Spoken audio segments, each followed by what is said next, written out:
Bonjour tout le monde!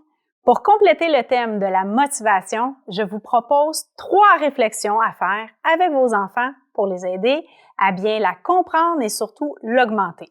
Réflexion 1. Identifiez les principales sources de motivation. Il est d'abord pertinent de connaître quels sont les types de motivation qui conviennent le mieux pour chacun. On peut reprendre chaque source de motivation pour ensuite établir l'impact de chacune sur l'investissement scolaire. On peut aider l'enfant à identifier et classer en ordre de grandeur ce qui aide le plus sa motivation. Un jeune qui éprouve un grand plaisir lorsqu'il apprend des nouvelles connaissances possède une bonne motivation intrinsèque. Mais la majorité des enfants, et des adultes d'ailleurs, ont généralement besoin d'une ou plusieurs sources de motivation extrinsèques pour aller chercher leur plein potentiel. Certains fonctionnent bien avec des récompenses, d'autres sont très sensibles à la reconnaissance. Il y a aussi des enfants qui performent pour atteindre un but et d'autres que la compétition est une grande source de stimulation. À chacun sa motivation. L'important, c'est de se connaître pour mettre en place les bonnes conditions qui seront propices à maximiser la motivation. Réflexion 2. Identifiez les principaux obstacles à la motivation. Il est également important de connaître les barrières qui nuisent à la motivation. Il existe de nombreux facteurs, mais je vous présente les 5 principaux que j'observe le plus fréquemment. Obstacle numéro 1. Plusieurs jeunes n'osent pas s'engager dans un processus d'apprentissage à cause de la peur de l'échec. Ils préfèrent éviter d'essayer plutôt que de faire face à leurs difficultés. J'aime rappeler aux élèves qu'on vient à l'école pour apprendre. Donc, c'est tout à fait normal et même important de se tromper et faire des erreurs. Si on connaissait tout avant d'arriver à l'école, ça ne servirait à rien de venir. D'ailleurs, en rentrant dans mon local, les élèves peuvent lire. Les enfants ont le droit de se tromper. Ils en ont même le devoir. C'est mon devoir de psychoéducatrice, puisque se tromper est la seule véritable façon d'apprendre. Obstacle 2. Les enfants ne sont pas motivés lorsqu'ils manquent de défis. Les enfants doivent être exposés à des défis stimulants qui exigent des efforts pour entraîner leur motivation plutôt que leur passivité. Ils doivent sentir qu'ils ont accompli ou relevé un challenge pour être motivés et satisfaits de leur réussite. Obstacle 3. Les jeunes peuvent perdre leur motivation lorsqu'ils font face à un manque de sens. C'est plus facile d'être engagé dans une action lorsqu'on comprend et on sait pourquoi on le fait. Obstacle 4. Les problèmes émotionnels que vivent les jeunes peuvent nuire à leur motivation. Lorsque les émotions, la santé ou l'environnement est fragile, la motivation risque d'être en panne.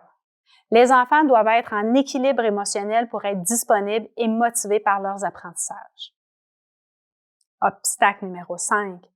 J'observe et je constate de plus en plus que les écrans, malheureusement, prennent tellement de place dans la vie des jeunes qu'ils viennent affecter directement leur motivation scolaire. Les jeunes qui sont trop absorbés par les écrans ont davantage de difficultés à se motiver vers d'autres centres d'intérêt. C'est utile de faire ressortir les différentes barrières qui viennent affecter la motivation de l'enfant pour être en mesure de comprendre et ensuite trouver des solutions pour améliorer la situation. Réflexion 3. Élaborer un plan de motivation. Il est utile d'accompagner l'enfant à se bâtir un plan de motivation. On doit d'abord l'encourager à se choisir une priorité pour sa réussite.